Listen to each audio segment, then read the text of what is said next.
So guys, I'm excited. In just a few minutes here, we are going to visit my favorite producer, Delamain, and meet Mr. Charles Brastad, the managing director, for the first time. And immediately to my right over here, you can see rows and rows and rows of vineyards. This is a wine country out here.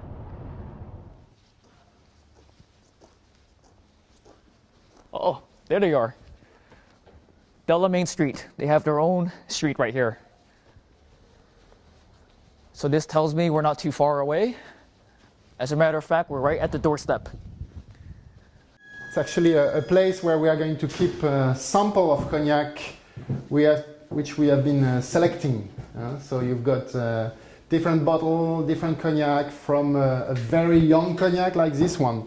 This type of cognac just came from the pot still last year. So it's a colorless eau de vie. Voilà, the colorless eau de vie from the pot still. We place it in bottle so it doesn't change, so it never took any color because it's not in a wood cask. So we need to trace, we need to follow and to check the aging from scratch, from the beginning.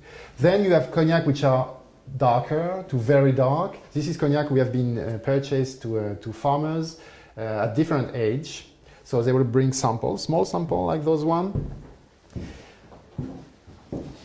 Like this lady once she came and she let some sample, well, 1914, Grand Champagne, oh, wow. 1973. This is amazing. There is just her name, her telephone number, Grand Champagne, the vintage, and the percentage of alcohol, 44, 67, 65. And then our job is to taste that with the cellar master, Dominique Toutot, to decide if this cognac has the specificities we are looking for, and then we purchase it and we keep it, well, not 1914 because this one is already old, but a cognac for 20 years, 30 years, we're going to keep it another decade or two in our cellars, so it's rich and it takes some characteristic of the cellar of Delamain. And then at some point we are going to use it in our blend to produce our pale and dry, Vesper, Extra, Très Vénérable, which are the constant blend. So we need a lot of different samples, lots of different tastes, lots of different casks of cognac to be able to reproduce month after month the same quality in the bottle. So there is a paradox there because we are always looking for different things, but at the end we produce the same thing. It's like a chef, a cook. You know, he's going in a famous restaurant. He will reproduce his recipe every day, but he has different ingredients every day. So but he needs the best ingredients to cook the best dishes. Exactly. Wow. We're literally staring at history in the face here with some really, really old cognacs. We don't want to be a big company. We are 20 people working at Delamain.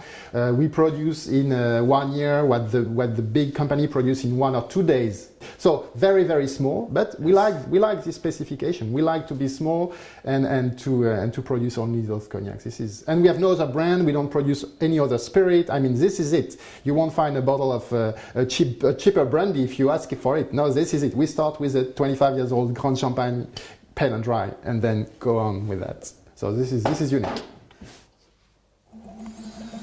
Such a beautiful sound. It's music to my ear. It's as we're filling up this little flask right here, which is called a prouvette. It's called a prouvette, and it comes from the English proof. Prouvette comes from proof, and it was a tool used by our ancestor to prove the percentage, the strength of the cognac, just by filling it, shaking it, and by il faut le remplir une troisième fois, Dominique. Just by shaking the cognac, they could tell, seeing the bubble and the way it was exploding, they could tell if it was 40 ABV or 60 ABV or 70 ABV. Il y en a un petit peu trop. So just, voilà, faire la preuve du cognac. You see those bubbles? Well, they could tell. The cellar master 1 century ago could tell, well, this is 40, this is 39, this is 40. Just from the just bubbles. From that. And then they were making the deal between négociants and farmers. They were making the deal on the prouvette with this tool. So today we are using it as to pour the cognac, but it's an antique, a real old tool. En français, la preuve par la bulle. Faire la preuve par la bulle, tout à fait. 2012, and at this is count 2, so legally this cognac could be sold at the VS. Imagine, this could be a VS. This is not, it will never be, but it could have been. At this stage, there is a lot of herbs. It's like fresh cut lawn, or it has a little tone like that, like Chartreuse maybe, or... So, okay, this one is in the process. It's, at this age, it's not fantastic, of course.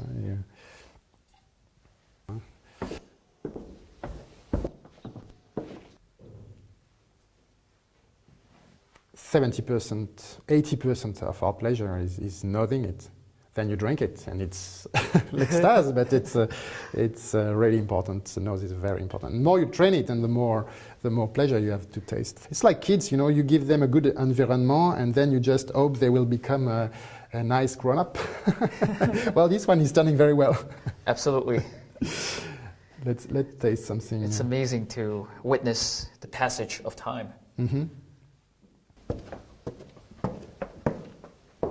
We need to think that we need to keep some cognac for next generation. Even if it's very good today, we have to decide, okay, but let's keep it aside to make fantastic cognac for the next generation. This is something important to know. So you don't work for yourself, you work for future generations. Yeah, and we enjoy the work of our fathers. Absolutely, wow. This was made by somebody many, many, many years ago. Yes. So the Charente River has been very important for the cognac house to develop themselves, of course, because to ship the cask to the sea, you had to go to the river first. So all the cognac houses, actually all those houses were cognac houses at one point. Now it's houses, but with people living inside. And all the cognac houses were near the river to roll the cask on the boat, which we were calling the gabar. The gabar was the name for the... Yes, the ship. The ship, yeah. So it's very important, but also the Charente is very important because it's helped to bring the humidity into the cellar. Yeah. It's amazing how the river is very much alive. I can see some fish here. Yeah, it's lively. Yeah, so would the locals maybe come out here on a nice day and do some fishing? Fish, barbecue. They will swim in the river. I used to swim when I was a kid. I was swimming every day. Oh, no way! Yes, in this river? In this river, yeah. Oh, and today I would jump in the river. Today, it's no problem. No pollution there. That would be an experience for me as well. I hope to do that. Here you go. Throw me in. Beautiful. Amazing. There are some people who say it's the nicest river in the world, in the French kingdom. It was a king who said that, but it's a very pretty river. It's very important for us, La Charente.